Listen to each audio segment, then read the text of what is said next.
అందరికీ నమస్కారం అండి. మేము కృష్ణా జిల్లా గుడివాడ నుంచి 7వ వార్డు నుంచి మాట్లాడుతున్నాము. ఇక్కడున్న మా జనసేన నాయకులు బోర్లగడ్డ శ్రీకాంత్ గారు, త్రినాథ్ అన్నయ్య గారు, తర్వాత అంజీ గారు, నవీను, వినోదు, వెంకటు ఆధ్వర్యంలో మేము నిన్న తాడేపల్లిగూడెం మీటింగ్కి వెళ్ళడం జరిగింది. మాకు వీళ్ళు ప్రత్యేకత మమ్మల్ని బాగా రిసీవ్ చేసుకొని మమ్మల్ని చాలా జాగ్రత్తగా తీసుకెళ్లి మీటింగ్ వద్దకి, అలాగే బాలసూరి గారు అక్కడ మమ్మల్ని జంక్షన్ దగ్గర మాకు మీల్స్ ఏర్పాటు చేశారు. మమ్మల్ని చాలా జాగ్రత్తగా దారంబట వాటర్ ప్యాకెట్లు కానీ బిస్కెట్స్ కానీ మేము చిన్న పిల్లలు కూడా తీసుకొని వెళ్ళామండి. చాలా బాగా రిసీవ్ చేసుకున్నారు.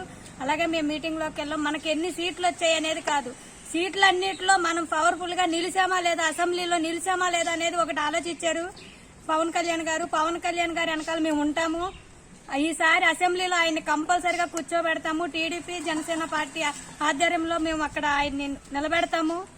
అందరూ కూడా ఆయన మాటలు విని ఆయన వివరంగా చెప్పారు. మనం ఇన్ని సీట్లు ఎందుకు తీసుకున్నాము, మనం మెజారిటీ చేసి చూపిస్తాము, కిందటిసారి ఎలాగా మనం చేయలేకపోయాము, ఈసారి చేసి చూపిద్దాము, మనకి ఎన్ని సీట్లు వచ్చాయనేది కాదు, ప్రతి సీట్ దగ్గర మనం విజయం సాధించి చూపించాలని చెప్పి అందరినీ కోరుతున్నాము.